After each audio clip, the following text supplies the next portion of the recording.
열심히 선을 행하고 살면 해칠 사람이 없어 라고 말하죠. 그런 것처럼 보입니다. 그러나 그렇지 않습니다. 14절. 그러나 아니라는 거예요. 그러나 의를 위하여 고난받는 것은 복이 있다. 열심히 착하게 살면 해칠 사람 없는 것이 아니라 열심히 착하게 살아도 그리스도인은 해침을 받는다는 뜻이에요. 고난을 받는 거예요. 그러니까 사람들이 당황을 합니다. 착하게 살고 말씀대로 살면 하나님의 축복에서 잘 살게 된다라고 믿거든는데 실제로 그렇게 살았는데도 불구하고 고난이 다가오니까 이거 뭐야? 라고 두려워하죠. 그 다음에 소동합니다. 그 당황을 하는 거죠. 바로 그때 두려워하거나 당황하지 말래요. 그게 정상이라는 얘기예요. 선을 행하고 하나님 앞에 의롭게 살고 말씀에 순종해도 우리가 생각하는 대로 요셉처럼 다니엘처럼 세상에서 1등만 하고 거기서 결국은 승리하고 이렇게 가지 않고 오히려 그것 때문에 더 고난받는 일이 가능한 거예요. 그런데 15절에 너희 마음에 그리스도를 주로 삼으라는 말은 뭔가 하면 너희 주인이 그랬는데 너희 주인이신 예수님도 그렇게 당했는데 너도 그렇게 당하는 거 당연하다라고 가르치는 겁니다. 이렇게 착한 일을 하면서 오히려 고난받고 고난받는데도 불구하고 당황하지 않고 그것이 웃으면서 고난 받아내는 모습을 볼 때 세상 사람들이 놀라는 거예요.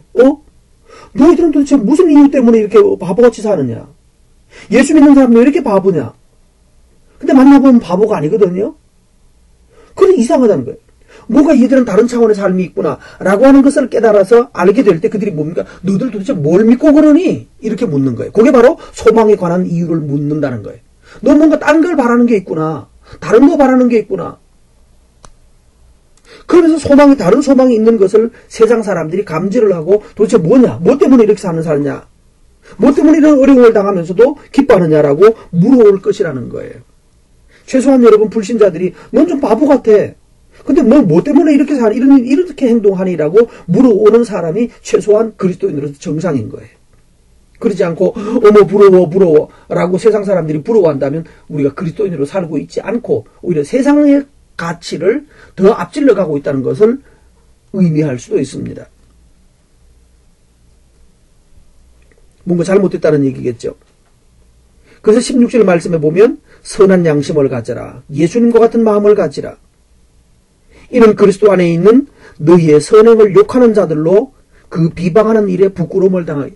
우리 보고 욕하던 사람들이 우리의 실제 삶을 보면서 자기들이 부끄러움을 당하게 되는, 그래서 저 스스로 부끄러워하면서 저 사람들은 우리와 다른 차원의 사람이야라는 것을 깨닫고 자기들이 부끄러워지게 될 것을 요청합니다. 이게 바로 그리스도인이 세상에서 제대로 살아내고 있다는 뜻이겠죠. 그래서 선을 행하면서 고난받는 것은 17절에 보면 하나님의 뜻이다 라고 말합니다. 그러면서 중요한 표현을 하는데요. 18절에 보면 예수님도 그랬어 이렇게 표현하는 거예요. 예수님도 그러셨다. 예수님도 죄를 위하여서 우리 죄를 위하여 죽으셨어. 의인으로서 불의한 자를 대신하셨다고. 스스로 죽어야 될 이유가 없으셨는데도 불구하고 우리를 하나님 앞으로 인도하기 위해서 예수님은 죽임을 당하셨고 또 죽임을 당하셨지만 그러나 죽지 않았고 영으로는 오히려 살림을 받으셨다. 살아나셨다라고 말합니다. 그 예수님께서 구약 때 얘기를 하십니다. 예수님은 영으로서 옥에 있는 자들에게 전파하셨다. 이 말을 우리나라에 있는 100주년 무슨 기념교회 하시는 어떤 목사님은 죽어 있는 사람들, 지옥에 간 사람들을 위해서도 기도하라고. 천주교도 그렇게 말하죠. 지옥에 가 있는 사람을 위해서도 기도하고 그 사람을 위해서 헌금하면 지옥에서부터 한 칸씩 올라가서 아주 천국 간다라고 말하는 아주 회개한 소리를 했다가 아주 많은 질타를 당했습니다. 엉터리 사상입니다. 잘못 가르친 겁니다. 정신없는 소리를 하는 거예요. 지옥에 가고 나면 오늘 이 베드로전서 4장 보십시오. 4장을 가서 읽어보면 하나님은 산자와 죽은 자를 심판하신다라고 말을 하고 있고요. 그래서 심판받고는 지옥 가고 난 다음에 다시 회복하는 방법은 없어요.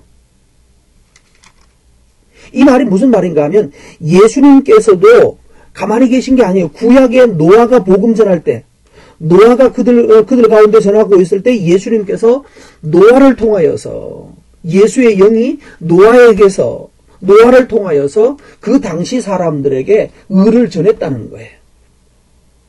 그래서 베드로후서 2장에 가보면 똑같은 얘기를 하면서 의를 전파하는 노아와 이렇게 말합니다. 의를 전파하는 노아. 결국 의의 교사이신 예수님께서 구약시대에는 노아를 통하여서 의를 그들에게 전하셨다는 거예요. 그런데도 불구하고 그 말을 듣고 순종한 사람은 순종해서 하나님의 말씀 때문에 방주를 짓느라고 고생을 하고 고난을 받았던 사람은 노아와 그 가족들밖에 없었고요. 그래서 노아와 그 가족들만 고난을 받는 삶을 살았는데 그런 삶을 살았더니 결국은요. 뭐가 그들을 구원했나요? 홍수가 나서 세상 사람들을 심판한 것이 아니라 홍수가 나서 노아를 건져 주었어요. 만약에 홍수가 나지 않았다면 노아는 화병으로 죽었을 거예요. 그러나 홍수가 노아를 건져냈다는 것입니다.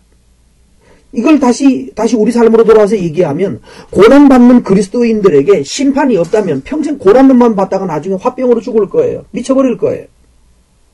그러나 하나님께서는 심판을 통하여서 고난받았던 그 백성들이 옳았음을 증명해 주실 것이고 그래서 이 세례를 그리스도인들은 여기 21절에 보면 세례 얘기하죠.